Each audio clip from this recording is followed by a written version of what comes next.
Good morning students. MA final अंतर्राष्ट्रीय कानून जो 7वां प्रश्न पत्र है पॉलिटिकल साइंस में, उसके तहत हम आज जिस टॉपिक पर चर्चा करेंगे वो है राज्यों की मान्यता। अंतर्राष्ट्रीय कानून के दृष्टिकोण से राज्य तभी अस्तित्व में आता है जब उसे अन्य राज्यों के द्वारा मान्यता प्राप्त हो जाए। वैसे तो हमने पढ़ा कि राज्य के 4 आवश्यक तत्व होते हैं, जनसंख्या है, भूभाग, सरकार तथा संप्रभुता। लेकिन अंतर्राष्ट्रीय स्तर पर अंतर्राष्ट्रीय कानून के दृष्टिकोण से 5वां तत्व आवश्यक है और वो है राज्य के लिए मान्यता। अंतर्राष्ट्रीय कानून केवल उन्हीं राज्यों जिनको मान्यता प्राप्त है उन्हीं को महत्व देती है और उन्हीं का विशेष महत्व रहता है। अंतर्राष्ट्रीय स्तर पर मान्यता द्वारा एक नए राज्य के अस्तित्व या नई सरकार के अस्तित्व को स्वीकार किया जाता है और मान्यता प्रदान करने वाला राज्य उसके साथ संबंध स्थापित करने का निर्णय लेता है। जब तक एक राज्य को दूसरे राज्यों की मान्यता प्राप्त नहीं होती है तब तक वह अंतर्राष्ट्रीय समाज का सदस्य नहीं माना जाता। तो स्पष्ट रूप से अगर अंतर्राष्ट्रीय समाज का कोई सदस्य है राज्य, तो इसका मतलब उसने मान्यता प्राप्त कर ली है। और जिस किसी राज्य को मान्यता प्राप्त है उसका महत्व और प्रभाव विशिष्ट रूप से होता है। जैसे मान्यता प्राप्त राज्य अन्य राज्यों से राजनयिक संबंध तथा संधि स्थापन की क्षमता प्राप्त कर लेता है। दूसरी बात हम ये कह सकते हैं कि सीमाओं के भीतर 2 राज्यों के बीच पूर्व स्थापित संधियां स्वतः पुनर्जीवित हो जाती है और मान्यता प्राप्त करने वाले राज्य को मान्यता प्रदान करने वाले राज्य के न्यायालयों में दावा करने का अधिकार मिल जाता है। इसके द्वारा वह अपने लिए तथा अपनी संपत्ति के लिए उसको मान्यता देने वाले राज्य के न्यायाधिकारियों के अधिकार क्षेत्र से मुक्ति प्राप्त कर लेता है।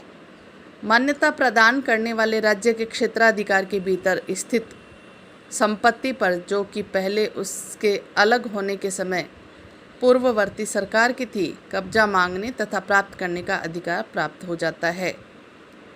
और इसी का एक और महत्व हो जाता है कि मान्यता बीती हुई घटना पर प्रभावकारी होने के कारण तथा उस क्षण से आरंभ होने के कारण जिस तिथि को नई मान्यता प्रदत्त सरकार ने अपना अधिकार स्थापित किया, इसका प्रभाव ये होता है कि वह मान्यता प्रदान करने वाले राज्य के न्यायालयों को उस सरकार के पिछले तथा आगामी वैध तथा प्रशासकीय कार्यों की वैधता अथवा मान्यता पर प्रश्न उठाने से रोक देती है।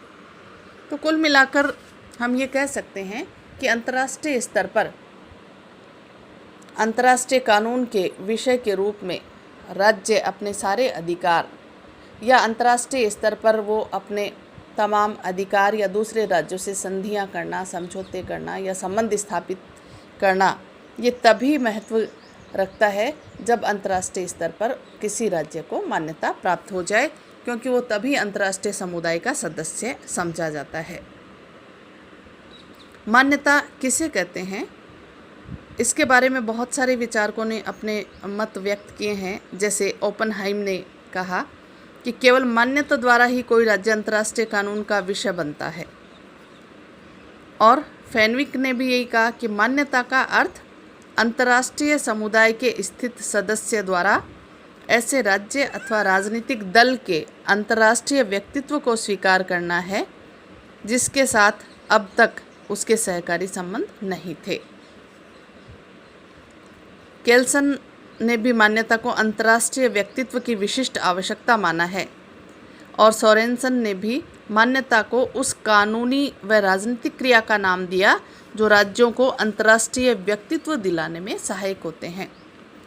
मार्टिन कपलान तथा निकोलस कार्टजन ने भी इसका अर्थ बताते हुए ये कहा, इसका महत्व और अर्थ बताया और ये कहा, यद्यपि राज्यों के व्यवहार को देखने से ऐसा लगता है कि अंतर्राष्ट्रीय व्यक्तित्व मान्यता द्वारा प्राप्त होता है, लेकिन मान्यता कानूनी प्रभाव उत्पन्न करने वाली क्रिया होते हुए भी एक नीतिगत मसला है। इसी विचार का समर्थन करते हुए माइकल एखर्स्ट ने कहा कि मान्यता की समस्या अंतर्राष्ट्रीय कानून की सर्वाधिक जटिल समस्या है। मान्यता द्वारा कानूनी अधिकारों व दायित्वों की स्थापना होती है, पर मान्यता देने का कार्य राजनीतिक कारणों व दृष्टिकोणों से प्रभावित हो सकता है। मान्यता की समस्या कानूनी कम और नीतिगत ज़्यादा है। नीतिगत होने के कारण इसका संबंध क्या है कि राष्ट्रीय कानून से और राष्ट्रीय सरकार की नीति से भी होता है।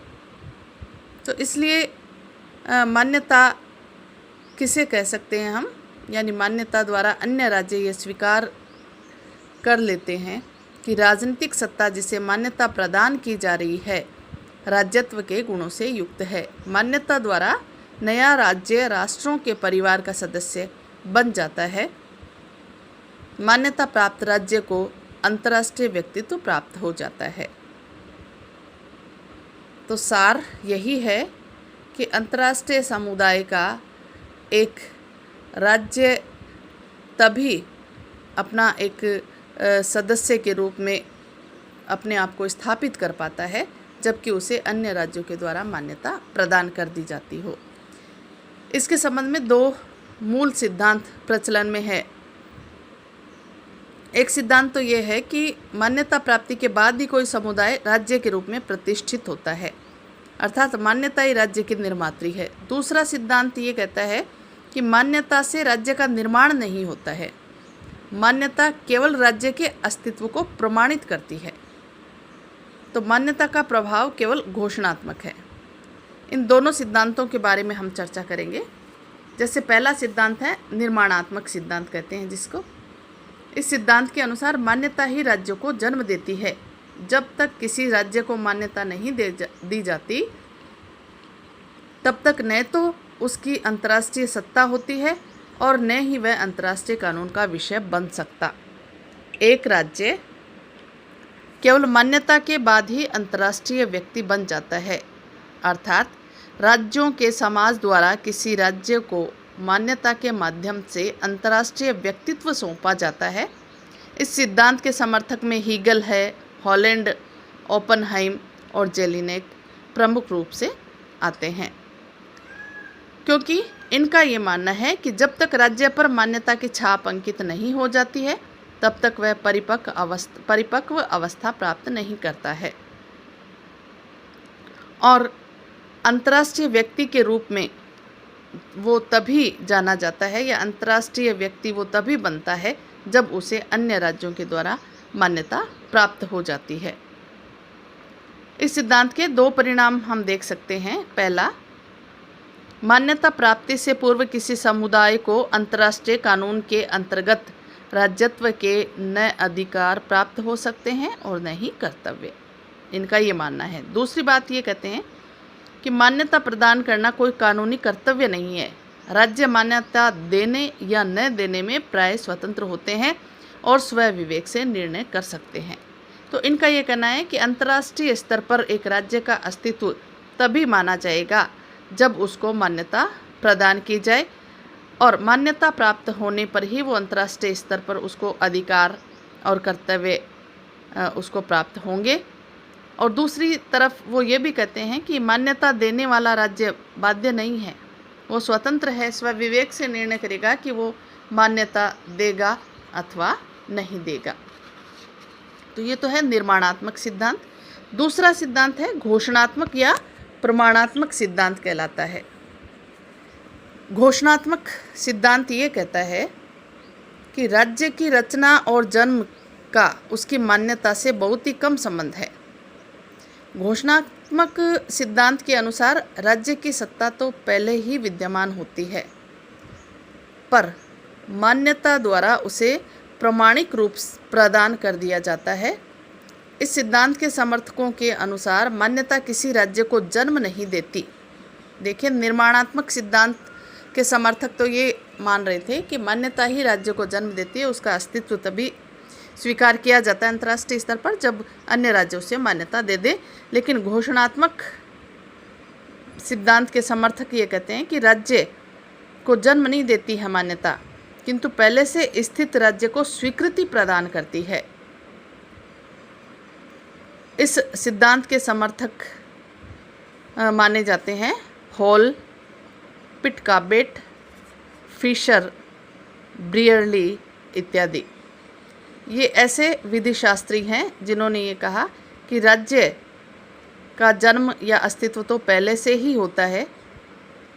राज्य निर्माणात्मक सिद्धांत के अनुसार राज्य अपने अस्तित्व में तब नहीं आएगा जब उसे मान्यता देंगे। उसे मान्यता नहीं प्राप्त होगी तब भी वो अस्तित्व में रहेगा राज्य, लेकिन उसकी केवल घोषणा यानी दूसरे राज्य उसे स्वीकृति प्रदान कर देता है, तो वो केवल ये नहीं है कि उस राज्य का जन्म हुआ है, राज्य पहले से ही अस्तित्व में है।